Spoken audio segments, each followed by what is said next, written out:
Et on se retrouve pour continuer notre histoire des petits secrets d'Emma. Toujours en lecture chuchotée. On va découvrir ensemble le chapitre 9. Est-ce que Emma va encore continuer à se faire embêter par son patron? C'est maintenant qu'on va le savoir. Ce soir-là, en quittant le bureau, je me sens aussi agitée qu'une boule de verre remplie de neige. J'étais parfaitement satisfaite de n'être qu'un placide petit village suisse. Et voilà que Jack est venu, qu'il m'a secoué. Et maintenant, il y a des flocons qui tourbillonnent partout. Et je ne sais plus quoi penser. Et aussi quelques jolies petites paillettes, d'infimes petites parcelles d'excitation secrète. Chaque fois que je surprends son regard ou que j'entends sa voix, j'ai un coup au cœur, ce qui est ridicule, absolument ridicule. Le jeu sera de retour demain, mais tu as les rediffusions sur YouTube si tu veux le jeu maintenant. Connor est mon petit ami, il est mon avenir, il m'aime, je l'aime, et nous allons habiter ensemble, et nous allons avoir du parquet, des volets et des plans de travail en granit. Et voilà. Et voilà. En arrivant à la maison, je trouve Lizzie à genoux dans le salon. Elle aide Jemima à enfiler une robe en daim noir trop petite, d'au moins 3 tailles. Oh, incroyable, dis-je en posant mon sac. Opération terminée, à l'aide Lizzie. J'ai réussi à te zipper. Tu peux respirer. Jemima ne bouge pas d'un cil. Lizzie et moi nous regardons. Jemima, répète Lizzie, inquiète. Tu peux respirer. Plus ou moins, expire enfin Jemima. Ça ira. Très lentement, le corps totalement rigide. Elle titube jusqu'à son sac vide, posé sur une chaise. Comment tu vas faire pour aller aux toilettes? Fais-je en l'observant. Et pour l'accompagner chez lui, demande Lizzie en bouffant. C'est notre deuxième rendez-vous. Merci beaucoup. Je n'irai pas chez lui, s'exclame Jemima, horrifiée. Ce n'est pas comme ça, elle a du mal à respirer, qu'on se fait passer la bague au doigt. Et si la passion et le désir fou te font perdre la tête, s'il te pelote dans le taxi. Oh, c'est pas son genre, soupire Jemima les yeux au ciel. C'est pas n'importe qui, c'est le premier assistant du sous-secrétaire du ministre du budget. En croisant le regard de Lizzie, je ne peux m'empêcher d'éclater de rire. Emma, arrête de rigoler, plaisante Lizzie, la bouche en cul de poule. Il n'y a pas de mal à être secrétaire. Il peut toujours grimper, s'éduquer. Très drôle, grince Jemima furieuse. Vous savez, un de ces jours, il sera anobli par la reine. Et vous rigolerez moins. Certainement pas, s'exclame Lizzie. On rigolera même encore plus. Elle observe Jemima, qui se tient près de la chaise, incapable d'atteindre son sac. Tu te rends compte? Tu ne peux même pas te baisser pour le prendre. Mais si, riposte Jemima, dans un premier effort pour plier son corps. Bien sûr que si. Elle réussit à passer ses doigts aux longs faux ongles en acrylique dans la bandoulière du sac et à le balancer sur son épaule. Tu vois? Et s'il t'invite à danser, demande perfidement Lizzie. Comment tu vas t'en tirer? Une lueur de panique traverse les yeux de Jemima et disparaît. Il ne m'invitera pas. Les Anglais ne dansent jamais. Très juste. Amuse-toi bien. Tandis que Jemima disparaît, je m'enfonce dans le canapé et prends un magazine. Le livre, c'est Les Petits Secrets d'Emma. Je regarde Lizzie qui, les yeux fixés droit devant elle, semble préoccupée. Conditionnel, s'écrie-t-elle soudain. Bien sûr, comment j'ai pu être aussi bête? Elle fouille sur le canapé et en retire de vieux mots croisés. Elle les parcourt rapidement, je vous jure, comme si être une grande avocate ne lui suffisait pas pour dépenser son énergie cérébrale. Lizzie passe son temps à faire des mots croisés, à résoudre des problèmes d'échecs par correspondance et des casse-têtes intellectuels que lui envoie une société zinzin de gens surdoués. Ils ne s'appellent pas comme ça, bien sûr. Leur nom officiel est tournure d'esprit pour ceux qui aiment penser. Au bas de la brochure, il est indiqué qu'il faut avoir un QI de 600 pour en faire partie. Et quand elle ne trouve pas la solution, elle ne jette pas le truc en disant « quel problème débile, comme moi je le ferais ». Elle le met de côté. Et puis 3 mois plus tard, en regardant EastEnders à la télévision, la réponse lui vient. Et c'est l'extase, juste parce qu'elle a trouvé le dernier mot manquant. Lizzie est ma plus vieille amie et je l'adore. Mais parfois, merci pour le follow, merci beaucoup. Je ne la comprends vraiment pas. Qu'est-ce que tu écris? La solution d'un problème de 1993. Très drôle. Tu fais quoi ce soir? Je pensais glander à la maison. En fait, je vais inspecter mes affaires, dis-je, tandis que mes yeux tombent sur un article intitulé « L'entretien de sa garde-robe ». Tu vas faire quoi? Vérifier si j'ai des boutons qui manquent et des ourlets défaits, réponds-je en lisant l'article. Et brosser les vêtements avec une brosse à habits. Tu as une brosse à habits? Avec une brosse à cheveux alors? Ah oui, tant pis, parce que je me demandais si tu voulais sortir. Super, mon magazine glisse au sol. Pour aller où? Devine ce que j'ai. Elle lève les sourcils pour me taquiner et fouille dans son sac. Très lentement, elle en sort un gros porte-clés rouillé et une clé toute neuve. C'est quoi? Je suis intriguée. Puis, soudain, je comprends. Non, si, j'entre, j'ai la clé. Oh, Lizzie, c'est génial. Je sais, fait-elle rayonnante. La clé que détient Lizzie est la chose la plus cool au monde. Elle ouvre la porte d'un club privé de Clerkenwell où tout, absolument tout se passe et où il est impossible d'entrer. Et Lizzie à son entrée. Oh, Lizzie, tu es la meilleure. Non, c'est pas moi, dit-elle ravie. C'est Jasper au tribunal. Il connaît tous les membres du comité. Je m'en fous, j'en ai plein les yeux. Je prends la clé et la contemple, fascinée. Mais il n'y a rien d'inscrit dessus. Ni nom, ni adresse, ni logo, ni rien. Merci pour le follow, merci.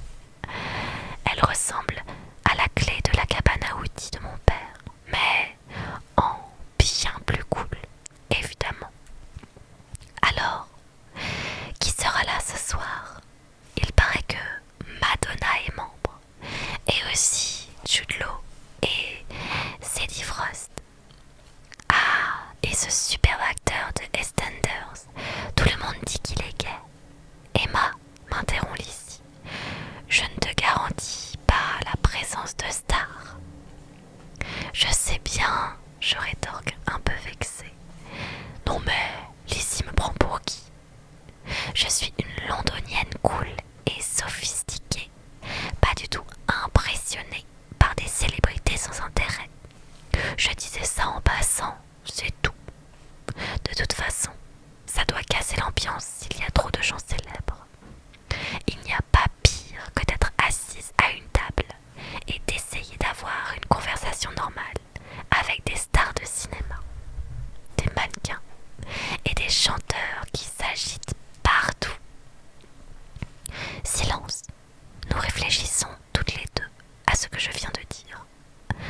Bon, Félicie d'un ton décontracté. On devrait se préparer. Pourquoi pas, dis-je sur le même ton. Je n'en ai pour longtemps. Je vais juste enfiler un jean et me laver les cheveux en vitesse, ce que j'avais l'intention de faire de toute façon, et m'appliquer un masque sur le visage.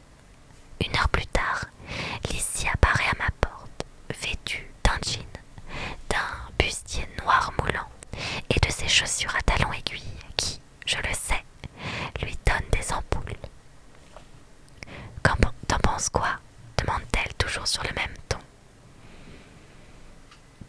J'ai pas fait beaucoup d'efforts. Moi non plus, dis-je en soufflant sur ma deuxième couche de vernis à ongles. Après tout, c'est une soirée toute simple. Je me suis à peine maquillée. Je regarde Lizzie de près. Tu as mis des fossiles? Non. Enfin, oui, mais tu n'aurais pas dû les remarquer. Ils s'appellent regard naturel. Elle s'approche de la glace, pas des cils, soudain inquiète. Oh, ça se voit tellement. Non, dis-je pour la rassurer. Je prends mon pinceau à blush et quand je lève les yeux, Lizzie fixe mon épaule. Qu'est-ce que c'est? Quoi? Fais-je innocemment en touchant le petit cœur en strass sur mon omoplate. Oh ça, c'est rien, juste un truc que j'ai mis pour rire. Je noue mon bustier tout nu et me glisse dans mes bottes pointues en daim. Je les ai achetées chez Zourider il y a un an. Elles sont un peu éraflées, mais dans l'obscurité, qui le remarquera? Tu crois qu'on est trop habillés? Demande Lizzie quand je la rejoins devant la glace. Et si elles sont toutes en jean? Mais nous aussi on est en jean. Mais si elles portent de gros pulls et qu'on a l'air stupide? Lizzie est toujours parano au sujet des fringues. Pour la première fête de Noël du tribunal, elle ne savait pas si tenue de soirée voulait dire pour les filles robe longue ou seulement quelque chose d'habillé. Et elle m'a demandé de rester à la porte avec 6 tenues différentes pour qu'elle puisse se changer rapidement au cas où. Bien sûr, la première robe qu'elle avait mise était parfaite. Je le lui avais dit. Elles ne porteront sûrement pas de gros pulls. Allez, en route. Lizzie regarde sa montre. Impossible, il est bien trop tôt. Mais si, on peut faire comme si on prenait juste un verre avant d'aller à une autre soirée de stars. Oui, tu as raison, acquiesce Lizzie enchantée. Cool, allons-y. Il nous faut un quart d'heure en bus. Eh oui, mon chat miaou. Et il nous faut un quart d'heure en bus pour aller de Islington à Clerkenwell. Lizzie me guide le long d'une rue déserte, près de Smithfield Market, bordée d'entrepôts et d'immeubles de bureaux vides. On tourne à un coin, puis à un autre, et on débouche dans une étroite ruelle. À droite, dit Lizzie en consultant un papier. Le follow, merci. C'est caché quelque part. Il n'y a pas de panneau. Non, c'est le but du jeu. Personne en dehors des membres ne connaît l'endroit. Il faut frapper à la bonne porte et demander Alexander. Attendez, hop. Voilà. C'était TikTok qui me demandait si j'étais AFK. Qui est Alexander? Je ne sais pas. Un mot de passe. Un mot de passe. Oh, de plus en plus cool. Tandis que Lizzie s'accroupit devant un interphone enfoui dans un mur, je regarde autour de moi. La ruelle n'a rien de particulier. Elle serait plutôt moche. Juste des rangées de portes identiques et de fenêtres aveugles, sans aucun signe de vie. Mais vous imaginez, derrière cette façade sinistre, bat le cœur de la jet-set londonienne. Bonsoir, Alexander est là, demande Lizzie, nerveusement. Moment de silence. Et puis, comme par magie, un déclic. Et la porte s'ouvre. La vache, c'est la caverne d'Ali Baba. Légèrement tremblante, nous empruntons un couloir qui vibre sous la musique. Nous arrivons à une porte d'acier unie et Lizzie sort sa clé. La porte s'ouvre. Très vite, j'arrange mes cheveux et mon haut. Oh, voilà, chuchote Lizzie. Ne regarde pas, ne fixe pas les gens, sois cool. D'accord, je murmure. Et je suis Lizzie dans le club. Tandis qu'elle montre sa carte de membre à une fille derrière un comptoir, je contemple le dos de ma copine.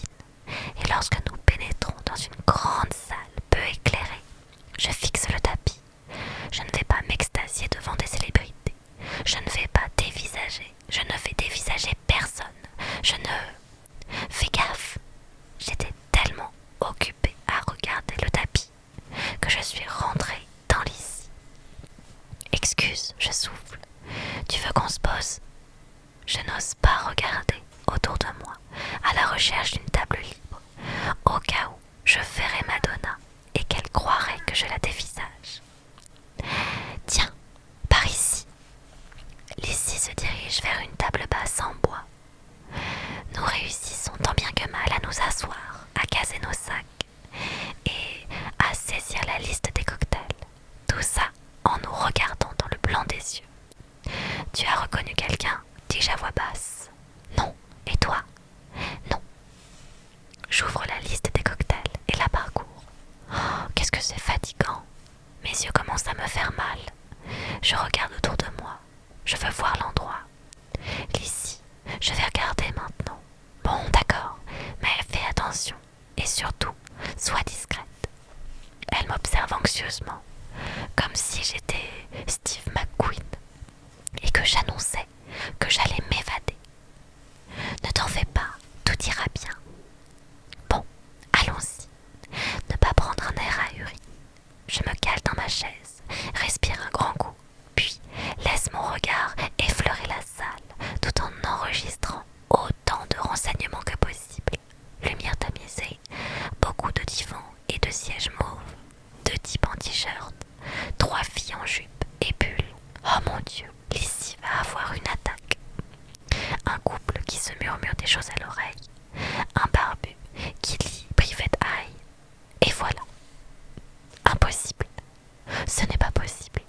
Où sont Robbie Williams et Jude Law et Sadie Frost et les mannequins? Tu as vu qui? Demande Lizzie, tout doucement, la tête plongée dans la liste des cocktails. Je n'en suis pas sûre, mais le barbu est peut-être un acteur célèbre. L'air de rien, Lizzie se retourne et lui jette un coup d'œil. Je ne pense pas. Et le type avec le t-shirt gris, il fait partie d'un groupe, non? Oh, ça m'étonnerait. Nous nous regardons en silence. Il n'y a personne de célèbre, dis-je enfin. Je ne t'avais rien garanti, se défend Lizzie. Je sais, mais tu ne crois pas? Bonsoir. Une voix nous interrompt et nous nous retournons pour voir 2 filles en jean s'approcher de notre table. L'une d'elles me sourit nerveusement. J'espère qu'on ne vous dérange pas, mais mon ami et moi, on se demandait si vous n'étiez pas la nouvelle actrice de Hollyoaks. Oh putain. Après tout, je m'en fous. Nous ne sommes pas venus ici pour voir des stars moisies sniffer de la coke et se la jouer, mais pour boire un verre tranquillement.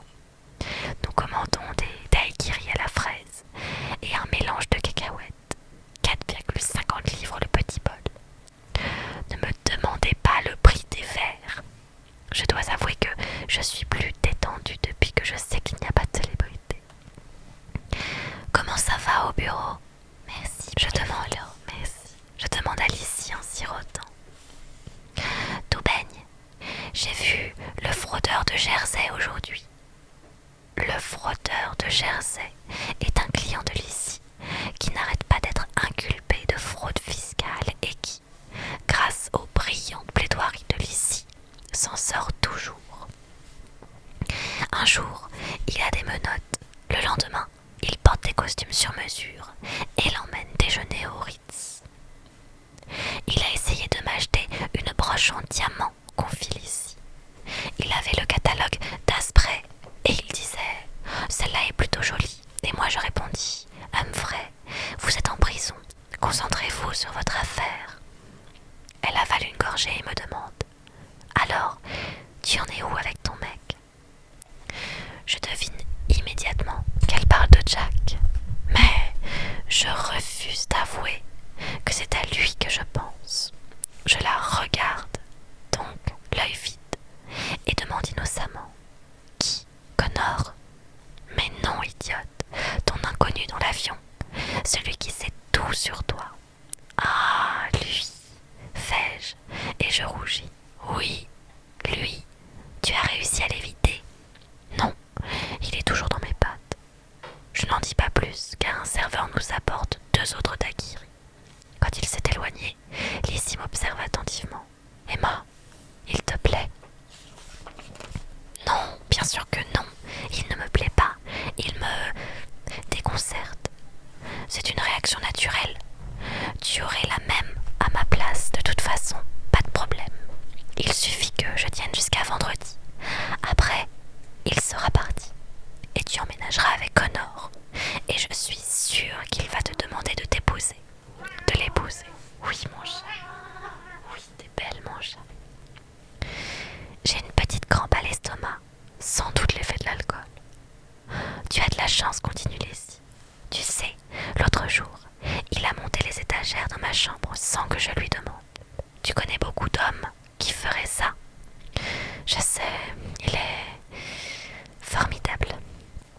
Un silence. Je déchire mon sous-vert en petits morceaux. Juste une petite chose qui cloche, je la chanfle. Merci. Il n'est plus aussi romantique. Tu ne t'attendais quand même pas à ce que son romantisme dure toujours. Les choses évoluent. C'est normal qu'elles se calment. Ah, je sais. Nous sommes deux personnes mûres, sensées, et nous jouissons d'une relation amoureuse solide. Et c'est tout ce que je demande à la vie. Sauf, je me racle la gorge.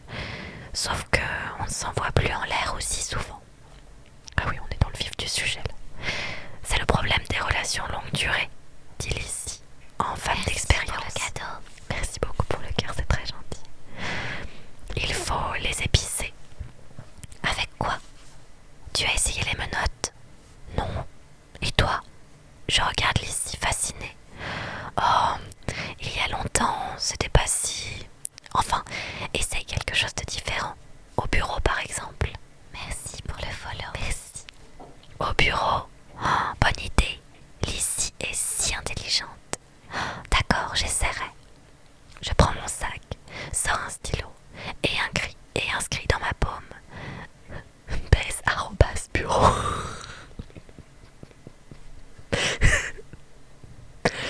Ça n'a aucun sens.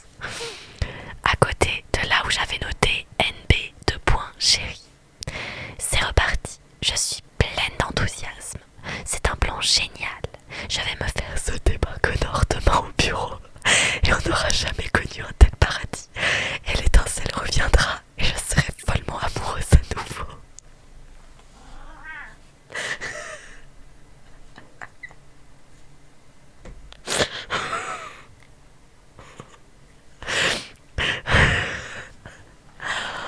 Ah la vache.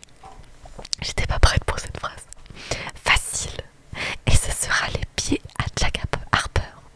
Non, rien à voir avec Jack. Je me demande pourquoi son nom m'est venu à l'esprit. Merci.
Une soudaine appréhension. Depuis la grande réunion d'hier, je n'ai pas encore trouvé le courage de dire un truc à Nick. Hé, Nick, dis-je quand il passe devant mon bureau. La tablette Panthère, c'est ton produit, non? Si on peut appeler ça un produit. Ils vont l'arrêter. Plus que probable. Alors écoute, dis-je rapidement. Est-ce que je pourrais disposer d'un tout petit bout du budget marketing pour mettre un bon de réduction dans un magazine? Nick met ses mains sur les hanches. Pour faire quoi? Placer une pub. Ça ne serait pas cher, je te promets. Personne ne s'en apercevra. Quel support? Je rougis un peu. Le mois de la boule. Mon grand-père le reçoit. La boule quoi? S'il te plaît, tu n'auras rien à faire. Je m'occuperai de tout. Oui, mon chat, miaou, miaou, bien sûr. Mais oui, mais non. Pas encore, c'est pas fini encore. Je finis le chapitre et je te donne à manger, d'accord? Oui, mon chat, t'es belle. Ah, décidément, c'est vraiment elle la reine de ce stream. Tu n'auras rien à faire, je m'occuperai de tout. C'est rien comparé à toutes les autres pubs. Je prends un air suppliant. S'il te plaît, arrête, d'accord? De toute façon, c'est un produit foutu. Merci. Je lui fais un grand sourire. Et dès qu'il s'est éloigné, je compose le numéro de grand-père. Bonjour grand-père, dis-je. Quand le répondeur démarre, je place un bon de réduction pour les tablettes Panthère dans le mois de la boule. Dis-le à tes copains. Vous pourrez en acheter plein pour pas cher. À bientôt. Emma, la voix de grand-père résonne dans mon oreille. Je suis là, je filtre les appels. Tu filtres? Sous le coup de la surprise, je répète, comme un perroquet. C'est mon nouveau passe-temps, tu ne le savais pas. Tu écoutes les messages que te laissent tes amis et tu rigoles, très distrayant. Ah, Emma, j'avais l'intention de t'appeler. Hier, à la télé, j'ai vu des informations très inquiétantes sur l'insécurité dans le centre de Londres. Oh, il ne va pas remettre ça. Grand-père, promets-moi de ne plus prendre les transports en commun. Je te promets, dis-je en croisant les doigts.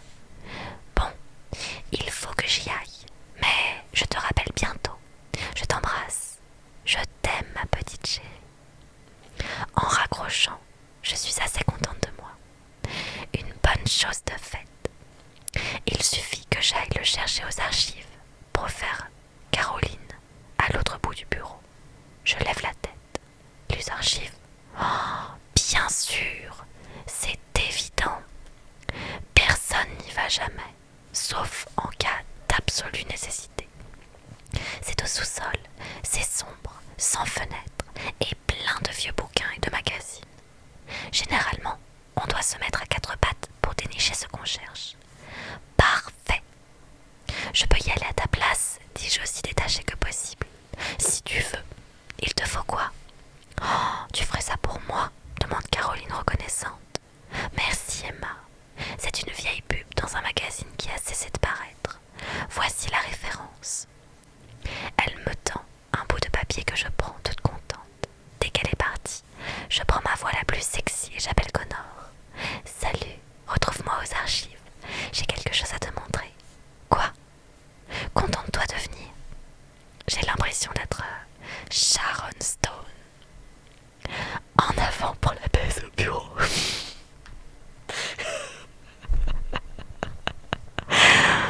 Oh mon Dieu, mais ces phrases improbables. Je fonce dans le couloir, mais en passant devant l'administration, Wendy Smith m'attrape au vol. Elle veut savoir si j'ai envie de rejoindre l'équipe de netball. Ce qui me retarde de quelques minutes. Lorsque j'arrive au sous-sol, Connor m'attend, les yeux rivés sur sa montre. C'est chiant, j'aurais voulu être la première. Je me voyais bien assise sur une pile de bouquins, jambes croisées, la jupe relevée. Tant pis. Salut, dis-je de la même voix sexy. Connor fronce les sourcils. Salut Emma, qu'est-ce qui se passe? J'ai plein de boulot ce matin. Je voulais te voir entièrement. Je ferme la porte et d'un geste lascif, je caresse son torse du bout du doigt, comme dans les pubs pour les après-rasages.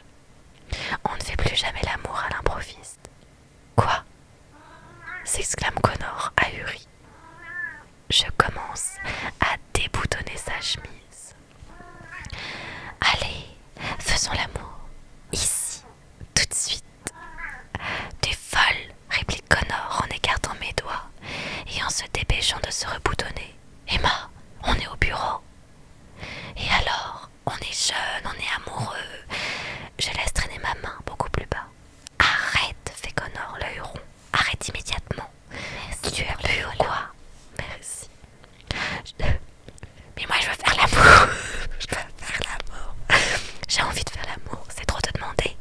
C'est trop te demander que de faire ça dans un lit, comme des gens normaux. Mais dans un lit, on ne le fait plus, ou à peine. Silence glacial. Emma, reprend Connor. Ce n'est ni l'heure, ni le lieu. Et pourquoi pas? C'est pour ranimer la flamme. Lizzie dit: Tu parles de notre vie sexuelle à Lizzie, crie Connor frappé d'horreur. Bien sûr que je n'ai pas parlé de nous, je réplique vivement. On parlait des couples en général, et elle m'a dit que faire ça au bureau, ça pouvait être sexy. Allez, Connor! Je me frotte contre lui et place sa main dans mon soutien-gorge. Tu ne trouves pas ça excitant? Juste l'idée que quelqu'un pourrait passer dans le couloir. Maintenant, j'arrête de parler en entendant du bruit. Je crois que quelqu'un passe dans le couloir. Oh merde! J'entends des bruits de pas, s'exclame Connor en s'écartant violemment de moi. Mais sa main reste où elle est, dans mon soutien-gorge. Il me regarde horrifié. Oh, je suis coincée. Ma montre, elle s'est prise dans ton pull. Merde, je ne peux pas bouger le bras. Tire. Je tire. Tu sais où il y a des ciseaux? Tu vas pas couper mon pull. Tu as une autre solution. Il essaye de donner un coup sec et je pousse un petit cri. Les aventures du mal à choisir. Arrête, tu vas l'abîmer. Je vais l'abîmer. C'est tout ce qui t'intéresse. Oui, mon chat, je t'aime. J'arrive. J'ai toujours détesté cette montre débile. Si seulement tu portais celle que je t'ai offerte. Je me tais. Les pas se rapprochent, juste derrière la porte. Connor regarde dans tous les sens. Merde, merde, merde. Calme-toi, on va se cacher dans un coin. Ils ne vont peut-être pas entrer. Quelle brillante idée tu as eue, marmonne-t-il, furieux, tandis que nous traversons la pièce comme deux idiots. Vraiment brillante. Oh, ça va. Je voulais juste réintroduire un peu de passion dans notre... Je me fiche en voyant la porte s'ouvrir. Non, putain, non. Je suis prise de tournis. Jack Harper se tient sur le seuil, une brassée de vieux magazines dans les bras. Lentement, il regarde la scène, les traits furieux de Connor, sa main sur mes seins, mon visage défait. Monsieur Harper commence à bafouiller Connor. Je suis vraiment désolée. Nous ne... Il éclaircit la voix. Puis-je vous dire à quel point nous sommes mortifiés? Moi, tous les deux. Je suis sûre que vous l'êtes, dit Jack, impassible, impénétrable. Sa voix est aussi sèche que d'habitude. Puis-je vous suggérer de vous rhabiller avant de regagner vos bureaux? Il referme la porte derrière lui et nous restons pétrifiés comme deux mannequins de cire. Tu pourrais retirer ta foutue main de mon pull, dis-je enfin, soudain folle de rage contre Connor. Mon excitation s'est évaporée. Je suis furax contre moi-même, et contre Connor, et contre le monde entier. Et c'est ainsi que s'arrête ce chapitre des petits secrets d'Emma, pendant que le chat continue